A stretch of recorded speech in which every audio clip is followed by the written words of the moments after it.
নমস্কার বন্ধুরা, সবাই কেমন আছো? আশা করি সবাই ভালো আছো।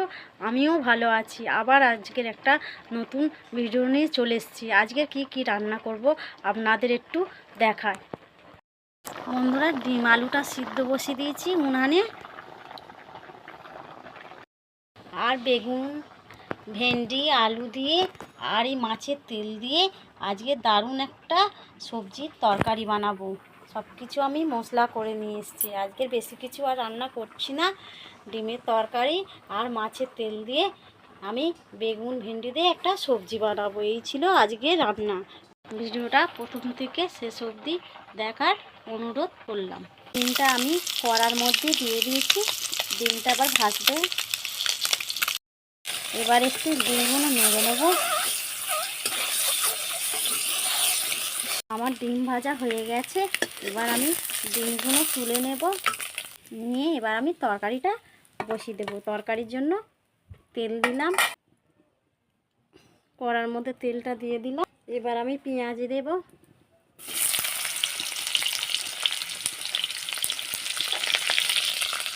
পেঁয়াজটা লাল হয়ে এসছে। এবার আমি একটু রসুন বাটা দিলাম। রসুন বাটার পরে আমি এবার একটু আদা বাটা দেব, দিয়ে ভালো করে নেড়ে নেব।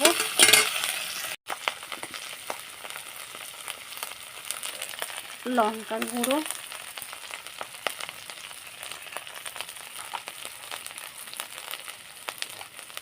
স্বাদ মতন লবণ দিয়ে মশলাটা ভালো করে নেড়ে নেব। ঠিকঠাক আমার কষা হয়ে গেছে। একটু ডিমটাও এর মধ্যে দিয়ে দেবো, দিলে মশলাও ঢুকবে, ঠিক মতন টেস্ট হবে। ডিমটাও দিয়ে আমি নেড়ে নিলাম। হয়ে গেছে। এবার আমি পরিমাণ মতো জল দিয়ে দেবো। পুরো আমি একটু ডিমের কষা করলাম না, ডিমের একটু আমি ঝোল মতনই বানালাম। দেখুন আমার ডিমের ঝোলটা কতটা সুন্দর হয়েছে। ঘরের উপকরণ দিয়ে আমি সাধারণভাবে আজকে বানালাম ডিমের ঝোল। এবার কড়ার মধ্যে তেল দিয়ে দেবো, দিয়ে আমি সবজিগুলো তুলে দেব। বন্ধুরা, তেলের মধ্যে সবজিটা দিয়ে দিয়েছি। সবজিটা আমি একটু ভেজে নিয়ে ভেন্ডি তরকারিটা বানাবো। একটু ভেজে নিলে তরকারিটা খুব সুন্দর হয়। কাঁচাভাবে গন্ধটা তরকারির মধ্যে থাকে না, তাই আমি এবার একটু ভেজে নিচ্ছি হালকা করে সব সবজিটা। ভেন্ডিটা ভাজা হয়ে গেছে। এবার আমি নামিয়ে নেব। কড়ার মধ্যে তেল দিয়েছি। তেলের পরে এবার মাছের তেলগুলো বাটিতে আছে, এবার এই দিয়ে দেব। মাছের তেলটা ভেজে নেব। বন্ধুরা, এই মাছের তেলের মধ্যে আমি এবার পেঁয়াজটা দিয়ে দেব। তেলটা তুললাম না, এই তেলের মধ্যেই দিয়ে দিলাম। দিয়ে পেঁয়াজটা এবার নেড়ে নেব। লঙ্কা 1 চামচ আর স্বাদ মতো লবণ, আর আমি নেড়ে নেব।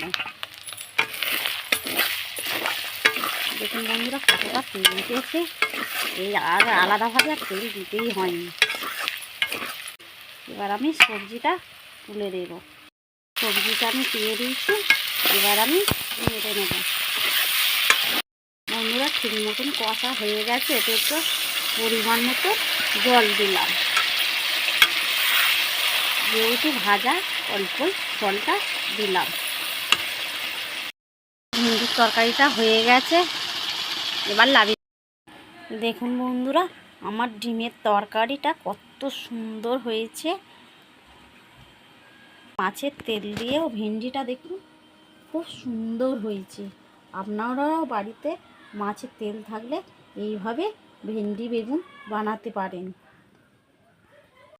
বন্ধুরা, আমার রান্নার ভিডিওটা যদি ভালো লাগে, লাইক কমেন্ট অবশ্যই সাবস্ক্রাইব করবে। নমস্কার।